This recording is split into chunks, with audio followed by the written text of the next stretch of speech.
Hello everyone, now I will show you how to set up your TP-Link router. And before starting, if this video helps, please support me. I donate half of all donations to shelters. You can find more details in the description below.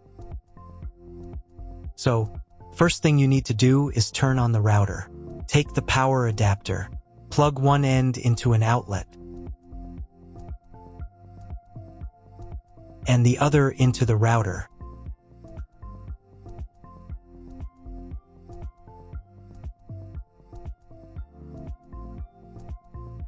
When the router is powered on, the light will turn on.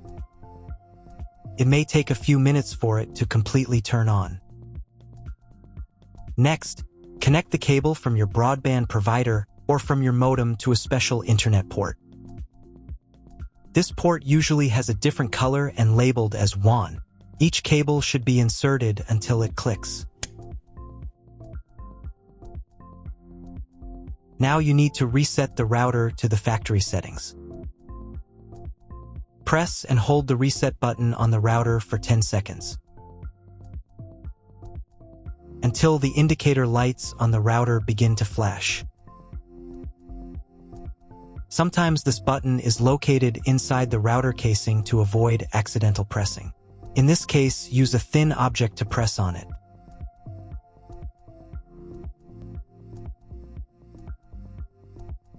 The router will reboot and the settings will return to the factory defaults. Insert one end of the Ethernet cable that comes with the router into one of the Ethernet port.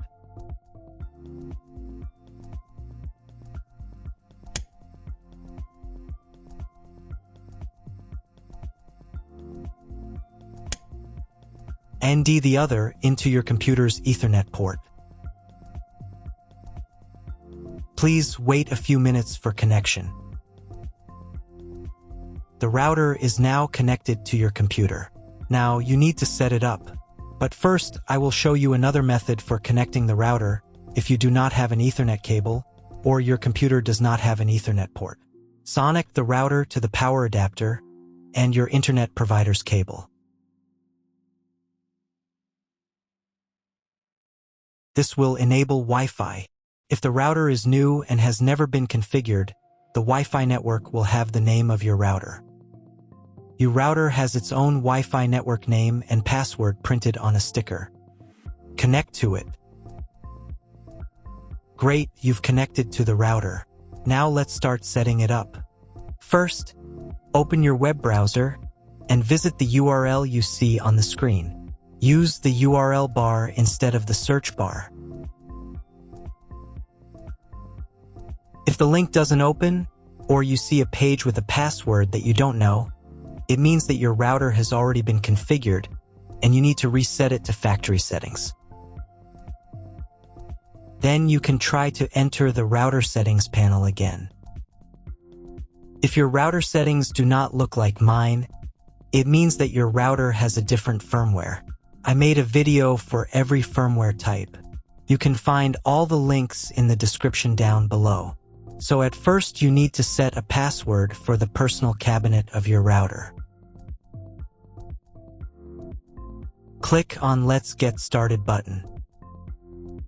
I should also warn you that depending on the firmware version, you may not have some setup steps or they will be in the wrong order.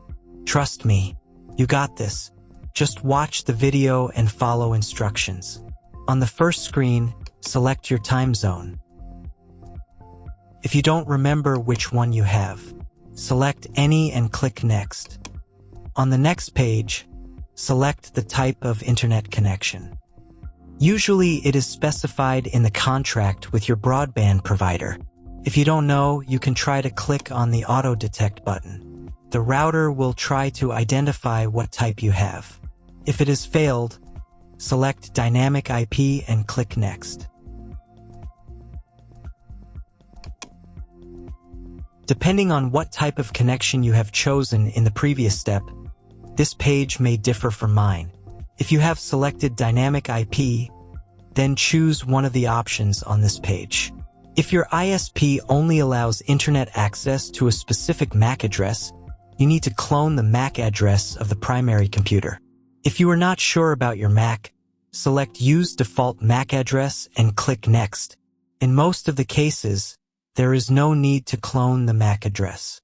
But if you can't get the internet connection after quick setup, please run it again and clone the MAC address for a try. On next page, set name and password of your future Wi-Fi network. You can enable the available modes of your router. There will be one or more modes available.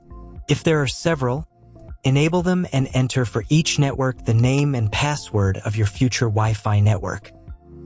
Password must be at least 8 characters long. When you write the credentials, click on the Next button. On this page, you can configure TP-Link Cloud Service. Do not touch anything here. Just click Skip button. On the next page, you will see all the information that you specified earlier. Just confirm the settings by pressing Next button. Wait until the router tries to connect to the internet by itself. If it's failed, check again whether you have connected all the cables correctly. Click Skip, then try to reboot your router. But if it's not failed, then check whether the internet is available. Just Google something. If there is no internet, you need to reboot router. For this, go to Advanced.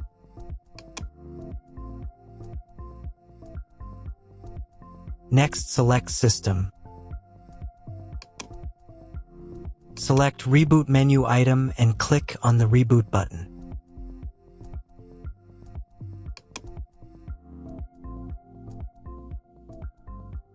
If the internet still does not appear, you need to log in to the router control panel using the password that you created at the very beginning of the router setup. Select Internet menu button, and then clone MAC address. After that, save the settings. Reboot your router again. After a couple of minutes, check internet connection.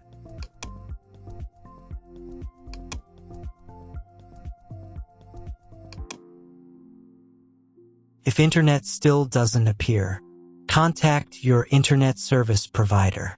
He will tell you what type of connection you have and what other settings you need to do. That's all. If my video was useful, please support my work. I donate half of all donations to shelters. You can find more details in the description below.